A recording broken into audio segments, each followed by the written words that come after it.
కేసుకొస్తారు. అసలు అరెస్ట్ కాకుండా అక్కడే ఉన్న గ్రామీణులు అమ్మిన దాన్నేమో వీళ్ళు అది కబ్జా అని చెప్పి లాజిక్ ఎక్కడ నాకైతే అర్థం కాదు. చెప్పారు కదా పవన్ కళ్యాణ్ గారు.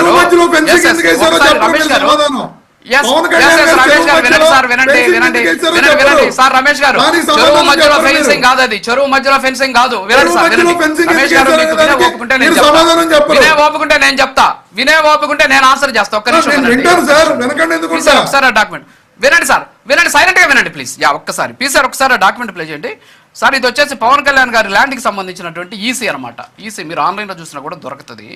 ఇది ఫస్ట్ రిజిస్ట్రేషన్ ఎప్పుడు జరిగింది అంటే 1994లో జరిగినటువంటి రిజిస్ట్రేషన్ ల్యాండ్ ఇది. పవన్ కళ్యాణ్ గారు ఎప్పుడు కొన్నారండి? 2014లో కొన్నారు. అంటే 20 సంవత్సరాలకు ముందు నుంచి రిజిస్ట్రేషన్లు జరుగుతున్నటువంటి ల్యాండ్కు సంబంధించినటువంటి భూమిని ఆయన 20 సంవత్సరాల తర్వాత కొనుగోలు చేశారు. మీరేమంటున్నారు? పవన్ కళ్యాణ్ చెరువు కబ్జా చేశారు అంటున్నారు. అక్కడికి వెళ్ళి చాలా మంది చూశారు. వీలైతే మీరు కూడా వెళ్ళండి, మేము కూడా వస్తాం, మనం కూడా వెళ్దాం, వైసీపీ టీం కూడా రండి, వెళ్ళి చూద్దాం. చెరువు మధ్యలో ఫెన్సింగ్ ఇలా ఆయన ఉన్నటువంటి వినండి సార్, ఆయన ఉన్నటువంటి చెరువు ఏదైతే భూమి ఏదైతే ఉందో ఆ భూమి చెరువుకి సంబంధించినటువంటి సికం పట్టా భూమి. అది సికం పట్టా భూమి ఎవరికైనా ఇవ్వచ్చు. ఇక్కడ ఎవరో ఒక జర్నలిస్ట్ అక్కడికి వెళ్ళి చూపించారు, చూడండి హైదరాబాద్లో 45 డిగ్రీల ఎండ ఉన్నా సరే ఇక్కడ ఇంకా నీళ్లు ఉన్నాయి, ఇక్కడ వాటర్ ఉన్నాయి అనేసి.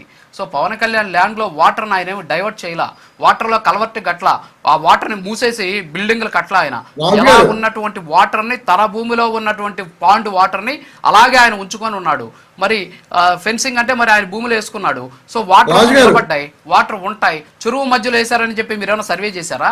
అది ఆయన భూమి, ఆ సర్వే నెంబరు, డాక్యుమెంట్ ఉంది. పక్కాగా ఉన్న పవన్ కళ్యాణ్ గారి గురించి మీరు మాట్లాడుతుంటే చెప్పండి. రాజు గారు ఆ రోజున అక్కడికి వెళ్ళిన విలేకరులు క్లియర్ గా వీడియోస్ చూపించారు. చెరువు మధ్యలో నుంచి ఉన్న ఫెన్సింగ్ ప్లస్ అక్కడ చెరువు మధ్యలో కాదు సార్, వినండి సార్, చెరువు వేరు, సికంబు వేరు, నీళ్లు నిలబడ్డాయి సార్, నీళ్లు నిలబడ్డాయి.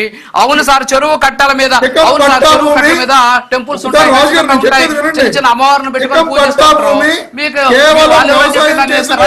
మీరు ఎప్పుడు వస్తారు చెప్పండి?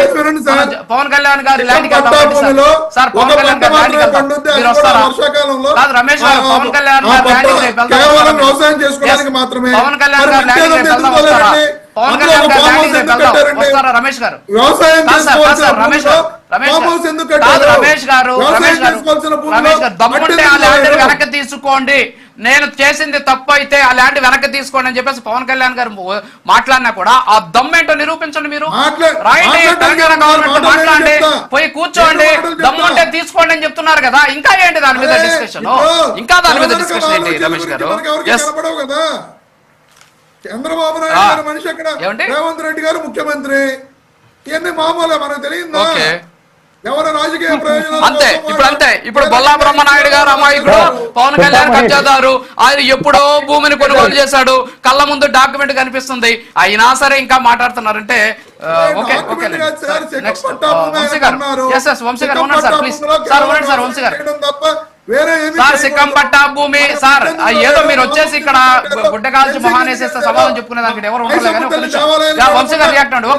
ఓకే రమేష్ గారు, మీరు ఏదో ఫ్రస్ట్రేషన్ ఉన్నారు, ఉండండి. అసలు అదే దీనివల్లే సమస్య వస్తుంది, దీనివల్లే సరైనటువంటి దానికి సంబంధించిన వివరాలు సేకరించబడంలో ఈ ప్రాబ్లం. వంశీ గారు రియాక్ట్ అవ్వండి.